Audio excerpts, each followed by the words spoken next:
Criminal justice model के अंदर next model जो है उसको ड्यू प्रोसेस पर्सपेक्टिव कहते हैं।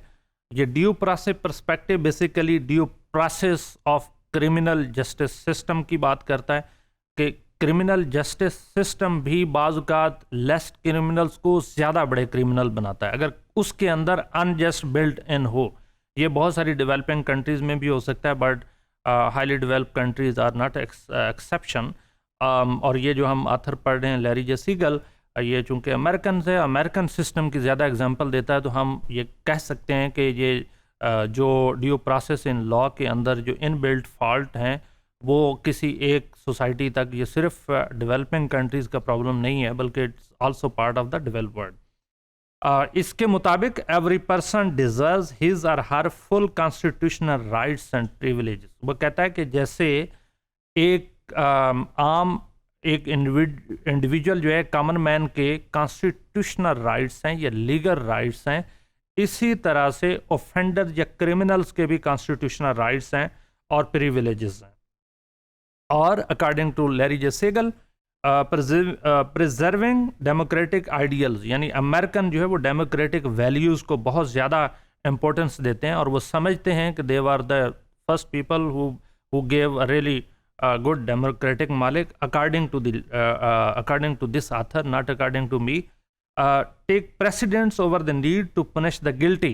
वो कहते हैं कि डेमोक्रेटिक वैल्यूज़ के अंदर जहाँ हर इंसान को एक चॉइस दिया जाता है कि वो अपने आप को एक्सप्रेस करे थ्रू वोट या थ्रू फ्रीडम ऑफ एक्सप्रेशन, इसी तरह से जो गिल्टी पर्सन है उसके भी चूँकि कॉन्स्टिट्यूशनल राइट्स हैं, लीगल राइट्स हैं, उनको भी प्रोटेक्ट करने की ज़रूरत है। उसकी बात भी सुनने की ज़रूरत है कि उसने ये क्राइम किया है तो किस वजह से किया है और उसके पीछे रीजंस क्या थी।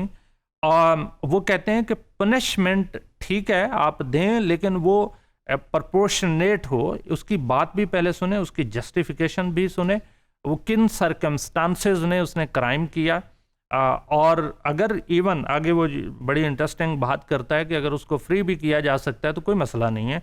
According to Larry J Siegel, owing to potential errors, decisions made within the justice system must be carefully scrutinised.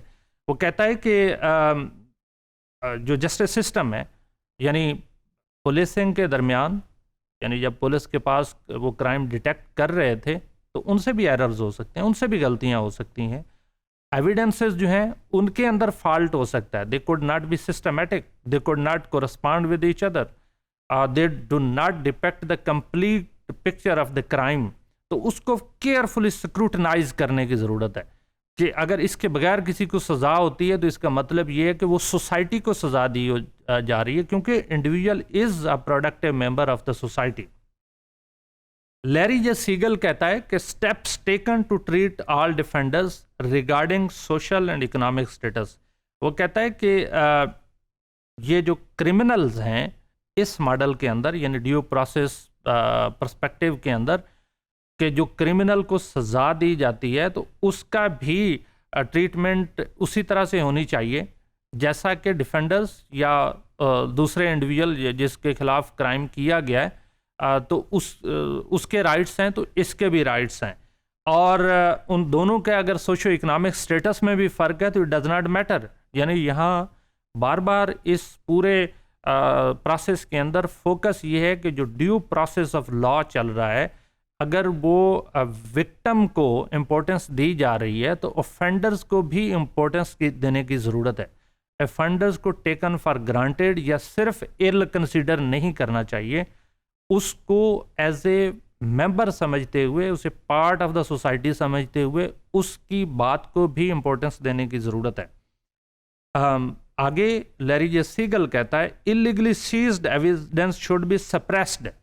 Illegally seized evidence यानी कोई ऐसी आपने एविडेंस ली है जो गैर कानूनी तरीके से ली गई है। अब मैं यहाँ थोड़ी सी वजाहत करूँगा कि अगर कोई एक इंडिविजुअल किसी एक क्रिमिनल को पकड़ने के लिए वीडियो का सहारा लेता है या ऑडियो रिकॉर्ड करता है तो उसको वो इलीगल सीज्ड एविडेंस कह रहे हैं। उसको सप्रेस्ड करना यानी उसको नहीं यूज़ करना चाहिए, even if means that a guilty person will go free. वो कहते हैं कि क्योंकि इंडिविजुअल की लाइफ, प्रॉपर्टी, प्राइवेसी ये कॉन्स्टिट्यूशनल राइट्स हैं and as well as the legal rights हैं हर इंडिविजुअल के।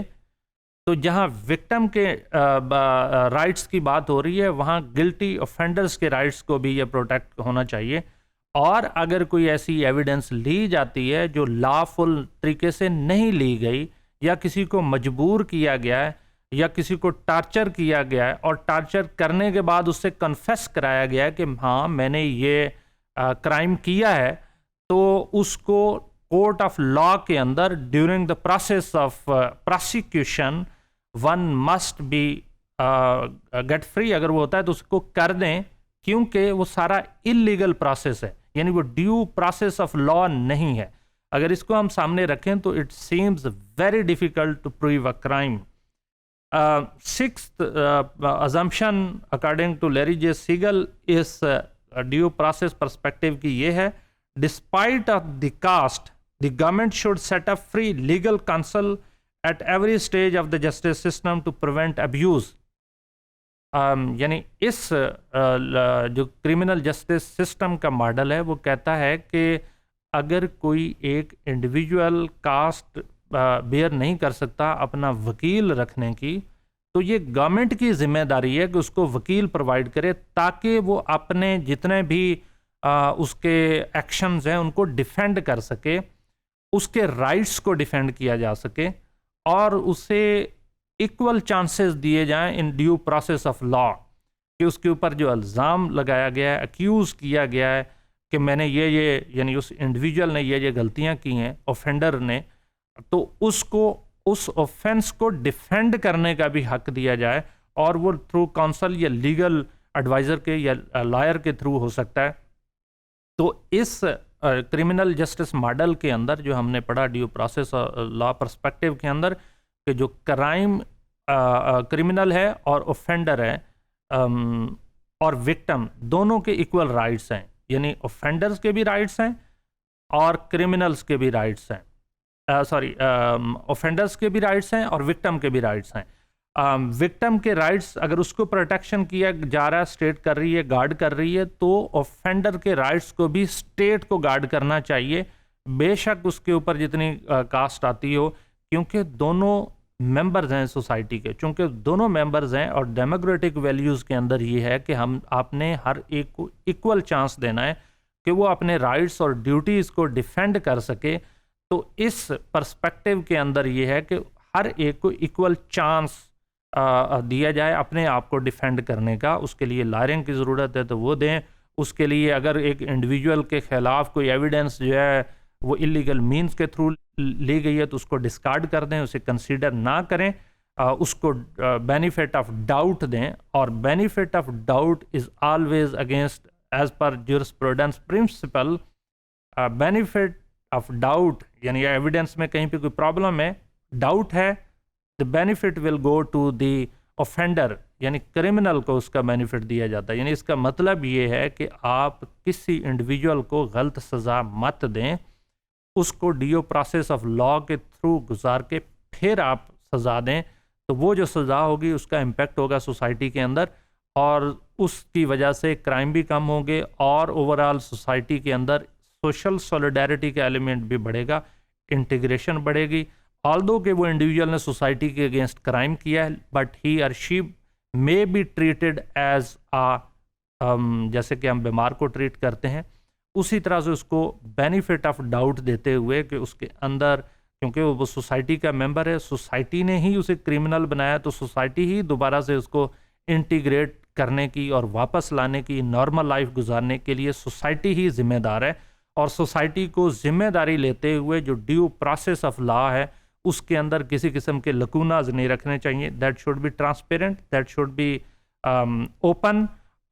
उसके अंदर कोई भी इलीगल वेज के अंदर अगर कोई एविडेंस आती है तो उसको किल कर देना चाहिए, बेशक इंडिविजुअल उससे फ्री होता है तो नो प्रॉब्लम। तो ये ओवरऑल ये सिस्टम जो है ड्यू प्रोसेस ऑफ लॉ के ऊपर इसका सबसे ज़्यादा फोकस है।